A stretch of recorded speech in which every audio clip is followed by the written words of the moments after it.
Once you will write on the putty, go to the first website only, www.putty.org, and click on the download putty. See here, once you click on the download putty, there is a first option only. You can download putty from here. You can click on it. See here, it will show you which package you want, right? Which package you want. See here, there is option 64-bit, 32-bit, and all, right? You can download anything, no problem. You can download anything, no problem. See here, if you want to download the source code from source code, you can directly this putty, right? If you can download anything. So what I will do, I will just download. Again, I am repeating. So see, these are the packages file. These are the alternative binary files, right? These are the documentation, and these are the source code. These are the source code, and the last one is downloads, right? So what you can do, you can go to the downloads. You can go to the downloads, and here there is a last option, putty.gif. You can click on it. See here, your putty got downloaded successfully. If you just open the putty, right? Yes, if you just open the putty, there is a putty.exe. You just double click on it. 3 times you want to click on the next, and submit. Your putty will get downloaded successfully. Once you will download and install the putty, right? Once you download and install the putty, go to the search box and write down putty. Just go to the search box and write down the putty. See here, putty. See, installation is very simple. Just 3 times click on the next button, it will install. After installation, you can go to the search box and write down the putty. So see, PUTTY. You can click on the open button. You will get this type of putty configuration. Is it fine? You can, once you got this putty configuration, you can say window, right? So now be careful. What you can do, you can click on this instance. You can click on this instance, go to the details, and copy the public IPv4 address.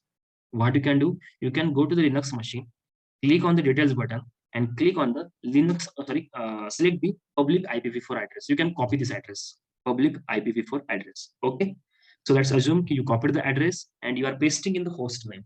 So I have pasted in the host name, right? So see here, in the host name, either you can copy the host name or IP address. What we copied the IP address. Now there is one question in your mind. Now what is the you can say host address? No, not a host address. What is the host name? See here, there are 2 things: host name or IP address. What we copied the IP address. Now the question is, what is the host name? See here, there is a public IPv4 DNS. Public IPv4 DNS. Either you can copy this host name.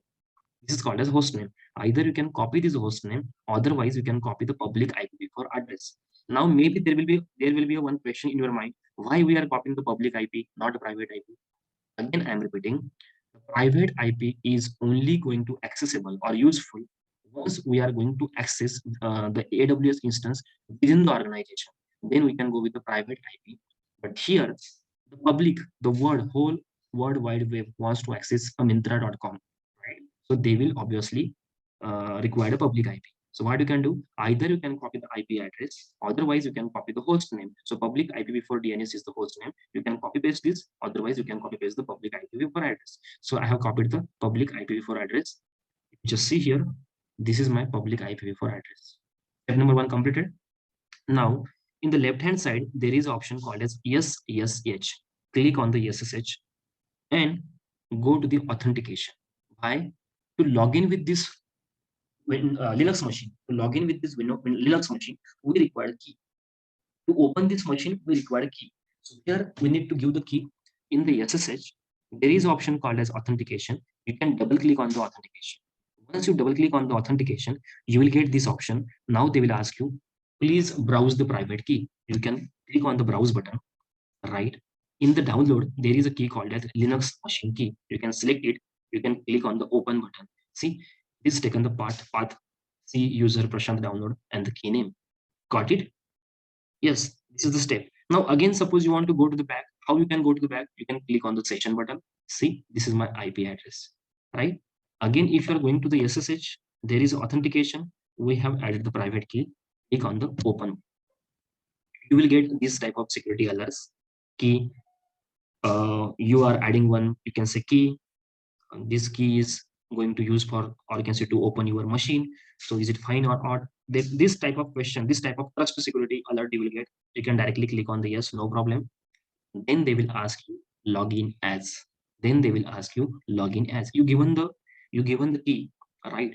Login with that machine, you given the key, but they are asking you, you want to log in as. So try to understand, we are always logging as EC2 dash user, EC2 user.